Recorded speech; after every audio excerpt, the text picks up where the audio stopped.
महाराष्ट्र में भले ही सियासी भूचाल के बाद नई सरकार का गठन हो गया है, लेकिन सियासी संग्राम खत्म होने का नाम नहीं ले रहा। जहां एक तरफ उद्धव ठाकरे, शरद पवार मिलकर एकनाथ शिंदे और देवेंद्र फडणवीस पर तीखे वार करते नजर आ रहे हैं, तो वहीं दूसरी तरफ लगातार तीखे तेवर दिखाते नजर आ रहे हैं आदित्य ठाकरे भी।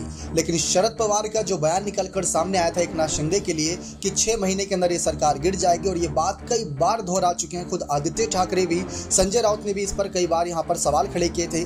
लेकिन इन सब बातों पर चुप्पी साधने के लिए और कई सारे जवाब देने के लिए शरद पवार के इन बयानों के खिलाफ एकनाथ शिंदे के बेटे श्रीकांत शिंदे ने कई तीखे तेवर दिखाए। जी हां, अपनी प्रतिक्रिया दी थी। उन्होंने उद्धव ठाकरे पर निशाना साधा था। शिंदे ने कहा कि अगर सांसदों और विधायकों और कार्यकर्ताओं की बात सुनी होती या दिन आज नहीं देखना पड़ता, यानी कि सभी की बात सुनते पार्टी में, ना सिर्फ अपनी और अपने गठबंधन वालों की यानी कि एनसीपी की, तो आज ये दिन देखने को ना मिलता और आप सत्ता में अभी भी होते। एनसीपी पर शिंदे ने पार्टी को कमजोर करने का भी आरोप लगाया। साथ ही साथ श्रीकांत शिंदे ने कहा था कि अगर उद्धव ठाकरे ने कांग्रेस एनसीपी के साथ गठबंधन तोड़ने पर कुछ किया होता और सांसदों और विधायकों और कार्यकर्ताओं की आवाज को सुना होता, तो ये दिन उन्हें आज नहीं देखना पड़ता। सांसद ने कहा कि उद्धव के समर्थक आज कार्यकर्ताओं से मिल रहे हैं और एकनाथ शिंदे को सपोर्ट न करने के लिए कह रहे हैं, लेकिन लोग उनकी बातें नहीं सुन रहे हैं। श्रीकांत ने यह भी कहा था कि पूरे महाराष्ट्र में लोग सीएम के आवास नंदन वन पर उन्हें समर्थन के लिए लगातार आ रहे हैं।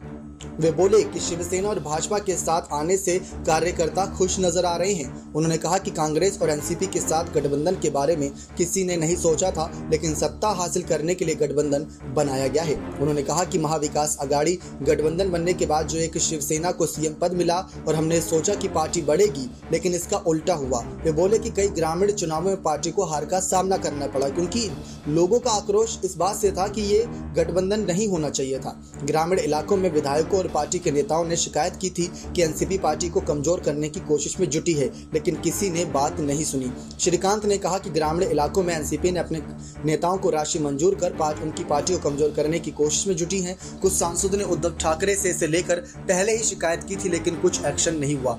गौर हो कि इससे पहले महाराष्ट्र के सियासी संग्राम के बीच तस्वीर सामने आई जो चर्चा का विषय बन गई थी। शिवसेना के संस्थापक दिवंगत बाला साहब ठाकरे की बहू स्मिता ठाकरे ने सीएम एकनाथ शिंदे से मुलाकात की। इस मुलाकात को लेकर सियासी गलियारे में चर्चा शुरू हो गई। ये बात कई बार यहां पर सामने आ चुकी है आदित्य ठाकरे के द्वारा कि उनको बगावत की उम्मीद, उनको खिलाफ जाने की उम्मीद अपने ही विधायकों से नहीं बल्कि एनसीपी और कांग्रेस से थी एक बारी को, कि एनसीपी और कांग्रेस उनके खिलाफ जा सकती है।